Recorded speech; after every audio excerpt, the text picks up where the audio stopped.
A video has emerged showing a disturbing incident at a train station where a man is seen aggressively shouting at his girlfriend in Arabic. The situation is clearly tense, and anyone watching can see the woman appears distressed as the argument unfolds in a public place. We'll dive into this story in today's video, but before we get started, don't forget to like this video and subscribe. Right now, only 12% of viewers are subscribed, so join the community and help us grow. A bystander, a black man who happens to be nearby, decides to start recording the interaction, likely out of concern for the woman's safety, and to make sure there is evidence of what was happening. But instead of the situation calming down, the man being recorded quickly turns his anger onto the person filming. He approaches him aggressively, and at one point, he even assaults him. What makes the footage even more shocking is what happens next. Rather than stepping in to address the behavior of the man who was shouting at his girlfriend and who then lashed out at the person filming, a Transport for London staff member intervenes and appears to side with the aggressor. Instead of questioning the man who initiated the confrontation, the staff member tells the person recording to leave the station. The decision to remove the bystander, who was simply documenting what he believed could be an abusive situation, has angered many people who have seen the clip. It gives the impression that the aggressor is being protected, while the individual trying to help is being punished. The response feels completely backwards, especially given that the recording shows who initiated the violence and who was simply standing there trying to ensure there was some accountability. The whole situation raises serious questions about how these incidents are handled in public spaces. Watching the footage, it's clear why viewers are frustrated. A woman appears to be shouted at in public, a bystander trying to help is assaulted, and yet the only person asked to leave is the one who wasn't doing anything wrong. It's an incident that highlights not just the behavior of the man involved, but also the response of staff who seemed unwilling or unable to address what was plainly happening in front of them. Have a watch.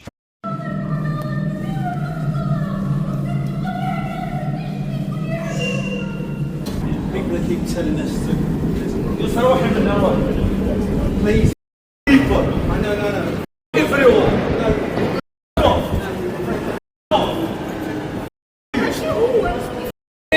Are you recording? Yes. You're fucking The woman. I assaulted your sister. Why are you assaulting the woman, man? This is my face. No, record my face. Stop assaulting me, man. No, record my face. Mate, can you just leave the station? Mate, I can't leave it. Can you just leave? Hold on a second. Look, mate, you standing I'm here. not leaving the station, bro. You I'm need not to leaving the leave. station.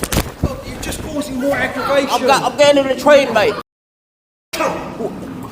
I don't care. Mate, who are you, man? I work on the station. But why do you want then? No, listen to me. Why are you asking me to leave when he's assaulting me, man? I don't want Who are to you, get, man? No, I don't want you to get hurt any further. Yeah, I've got it a bit, but why are you siding with him? I'm not siding. You're with working you. at the station. You should be siding with me, not Can him. I just explain? What do you know him? In the end, the video leaves a deeply troubling impression. A man is seen shouting at his girlfriend. He then turns violent toward the bystander recording. Yet it's the bystander who gets told to leave by a TFL staff member. The person trying to help is treated like the problem, while the aggressor faces no immediate consequences. That reversal is what has shocked most viewers. It raises real concerns about how public staff respond in situations where someone is clearly behaving abusively, and why the priority seemed to be removing the witness rather than addressing the actual aggression. The clip makes it clear that something went badly wrong in how this incident was handled. In other news, fly tippers have dumped a colossal mountain of illegal waste in a field near Kidlington, Oxfordshire, with environmental groups warning it could represent an environmental catastrophe. The rubbish heap stretches approximately 150 meters in length and towers up to 6 meters high, containing hundreds of tons of shredded materials, including plastic, foam, and wood mixed with earth.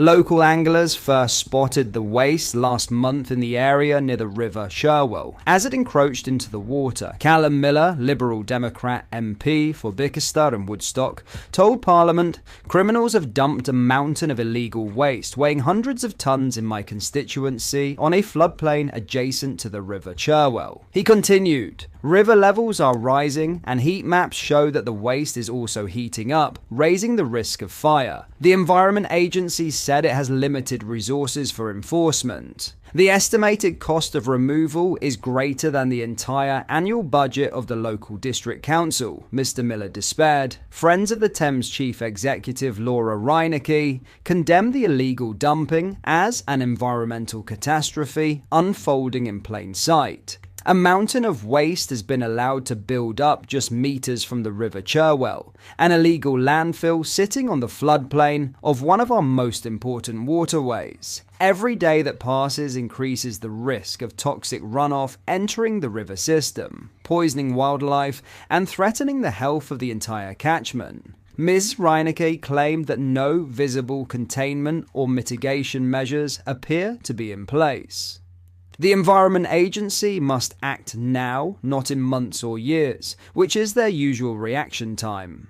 This is exactly what happens when environmental crime is ignored, and it's our rivers, wildlife, and communities that pay the price, she said. Friends of the Thames said the culprits behind the act may be an organised crime group. The Environment Agency has initiated a specialist investigation into the illegal dumping, implementing access restrictions whilst appealing for public information through Crime Stoppers. We share the public's anger about incidents like this, which is why we take action against those responsible for waste crime, an agency spokesman stated, confirming that officers are working to identify those responsible. During Thursday's parliamentary session, Mr. Miller pressed Environment Minister Mary Creagh to meet me urgently to discuss what support the government can offer to avoid an environmental disaster. Ms. Creagh acknowledged inheriting what she termed a failing waste system that has triggered an epidemic of illegal fly tipping across the country. The Labour Minister agreed to meet Miller whilst confirming that restriction orders have been implemented to prevent additional dumping at the site.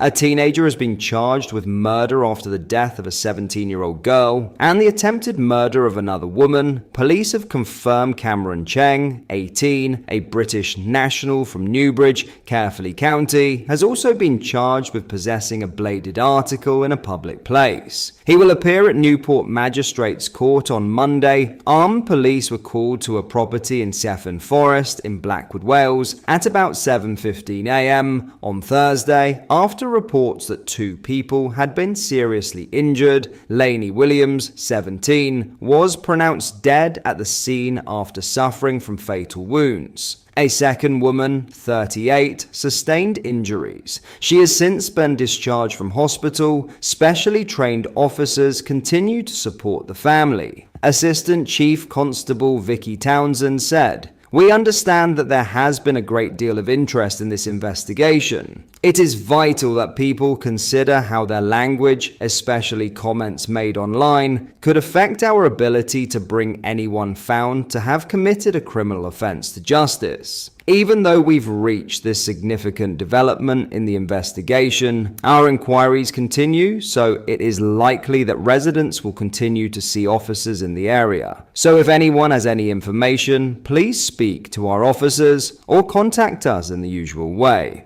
Lainey's cousin, Shania Price, has raised more than £1,500 in a fundraiser for the family. She said, "We are heartbroken to share the sad passing of our beautiful Lainey Williams, whose life was tragically taken far too soon. As a family navigates this unimaginable loss, we are hoping to come together as a community to help ease the financial burden of giving Lainey the beautiful send-off she deserves."